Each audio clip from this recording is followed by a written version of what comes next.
In Episode 6, even after becoming Dr. Mo's official disciple, Han Li was still taught only to practice that nameless mantra. The doctor showed no intention of passing on any other martial arts. Perhaps to console him, Dr. Mo was completely unreserved in teaching him medicine, guiding him step by step. Dr. Mo answered every question he had about medicine, ensuring he was fully satisfied. He even allowed him to freely browse all the medical books in his study. As for Zhang Tai, Dr. Mo kept his earlier promise and taught him a different, highly practical martial art. The martial art Zhang Tai practiced was quite unusual. According to Dr. Mo, it was a rarely seen technique called the elephant armor skill. According to him, this martial art was rarely seen in the Jianghu.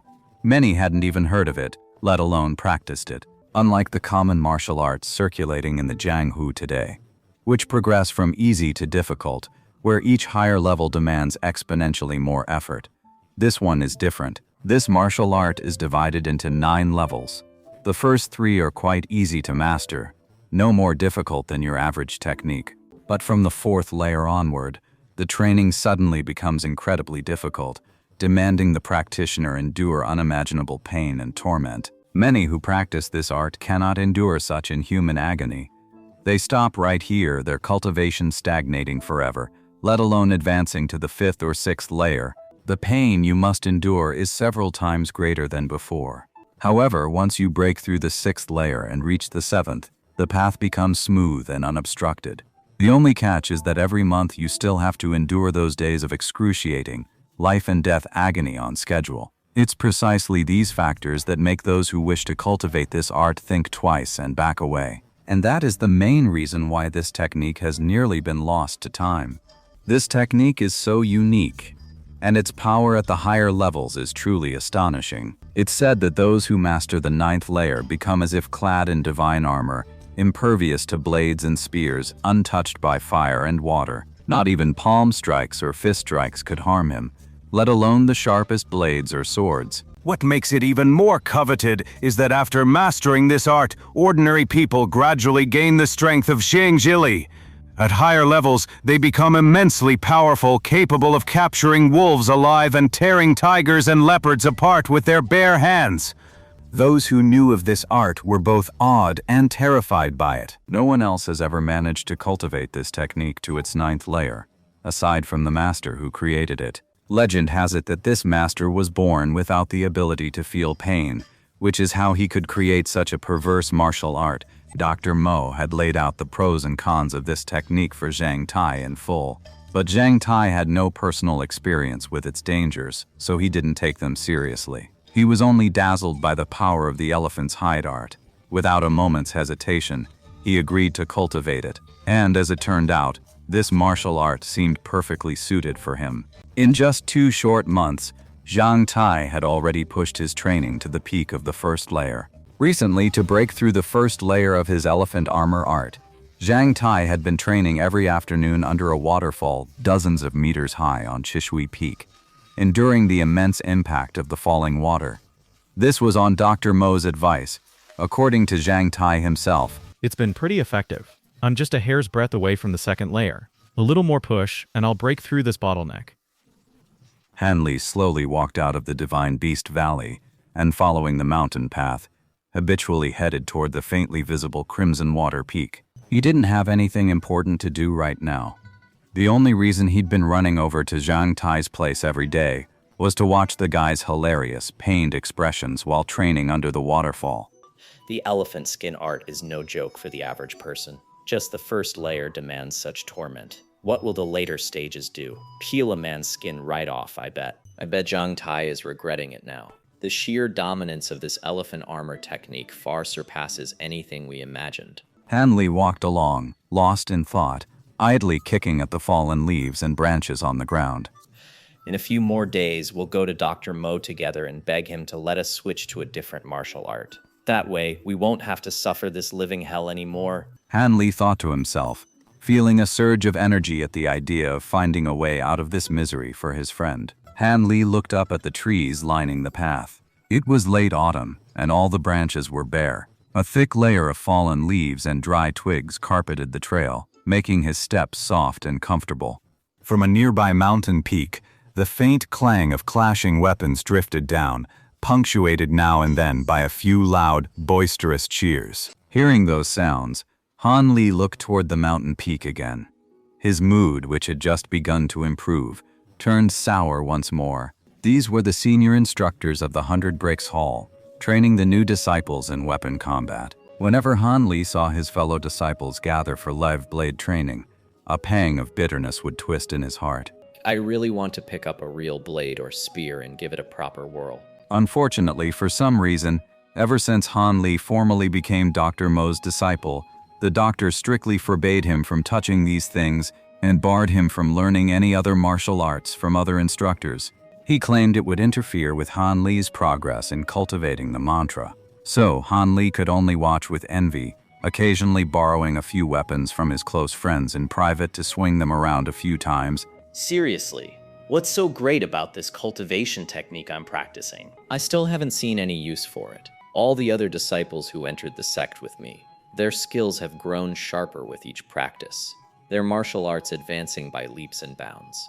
But I've been stuck in place, with no visible progress at all. Even Zhang Tai, who only practiced the elephant armor technique for 2 months, has become thick-skinned and more resilient, and his strength has grown considerably.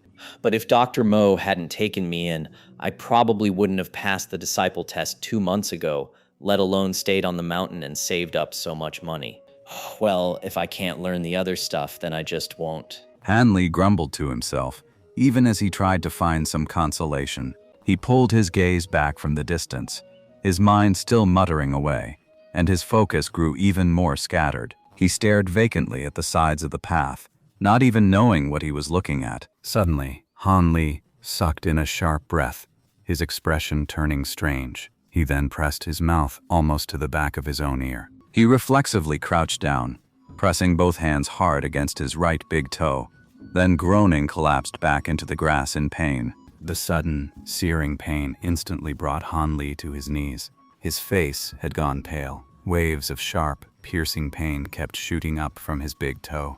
It seemed he'd accidentally kicked a very hard rock hidden in the pile of leaves. Han Li hunched over, clutching his ankle. Through his cloth shoe, he instinctively blew hard on his injured toe, all the while worrying to himself. Was it a bad break? Would his big toe swell up with a bruise right away and hinder his ability to walk normally? It took Han Li a long while to recover from the pain. He lifted his head, his gaze sweeping over the leaf litter at his feet, searching for the culprit responsible for his agony. The fallen leaves scattered all around were a single, monotonous color, a withered yellow. He simply couldn't find what he was looking for in that chaotic mess of leaves. Han Li frowned.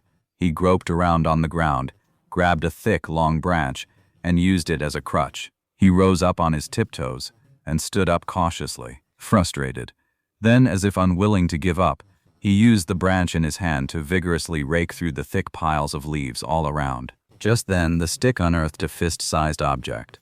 Han Li examined it closely. The culprit behind his glorious injury was a round, bottle-like object with a slender neck. Its surface was caked in dirt, completely turned to a dusty gray, with no trace of its original color left to see. Han Li had initially thought it was a small porcelain bottle, but when he picked it up, he realized the weight was all wrong. It was heavy, surprisingly so. Realizing it's made of metal, isn't it? No wonder this thing is so small, yet it hurt my foot so much. Thoughtful. Made of metal. That's pretty rare. Han Li was now intrigued by the little bottle, and for the moment, he forgot all about the pain in his foot. He rubbed the mud from the bottleneck, revealing the bottle's original, lovely emerald green color. The bottle's surface was adorned with exquisite, dark green leaf patterns. A small cap at the top sealed the mouth tightly. Could there be something inside? Han Li held the bottle to his ear and gave it a gentle shake. He couldn't feel anything moving inside. He then placed his hand on the lid and tried to twist it open, but it wouldn't budge. This only made Han Li even more curious. He was just about to take the next step when, groaning, a sharp pain shot through his foot. Damn it, how could I forget? My foot's still paying the price for getting up close and personal with that thing. I'm injured. Looks like I can't make it to Zhang Tai's place. I'd better head back to my quarters first, apply some medicine, and then take a good long look at this little bottle that just fell into my lap. With that thought, Han Li tucked the filthy little bottle into his robes to hide it from view, then turned around and limped his way back. On the way back, Han Li didn't run into many people. A few senior brothers passing by looked surprised to see him limping, but none of them said a word to him. It seemed few had noticed this junior apprentice brother of theirs. Back in his own room, the pain in his foot grew sharper. Han Li quickly sat on the edge of the bed and gently removed his shoe and sock to check the injury. It's so swollen. The big toe on Han Li's right foot was swollen and raised high. The skin over the injury stretched taut, red and shiny like a plump chili pepper. He hastily reached for the wooden pillow on his bed, pulling a small medicine bottle from beneath it. This was Dr. Mo's specially prepared external injury salve. It was incredibly effective for bruises, swelling, and even bleeding. He'd gone to great lengths to get this from Dr. Mo. It was originally prepared in advance for Zhang Tai, in case he got injured while cultivating the elephant armor technique. He never expected to be the first one to use it. The moment he popped the cork, a rich medicinal aroma filled the entire room. He gently sprinkled the medicinal powder onto Long Chi's toe, and a cool sensation immediately spread through it. Dr. Mo's secret injury medicine really is something. It's working already. Dr. Mo's medical skills are truly beyond compare. Han Li found a clean piece of cloth, wrapped his injured toe into a bulky bundle, and only then put his shoe and sock back on. Much better. The pain has eased up a lot. He took a few slow, measured steps back and forth, satisfied, quite pleased with his quick and efficient field dressing. Now it was time to deal with that mysterious bottle, the very thing that had caused his grievous injury. Han Li pulled the bottle from his robes and wiped it clean with a cloth. Only then did the bottle's true form reveal itself to him.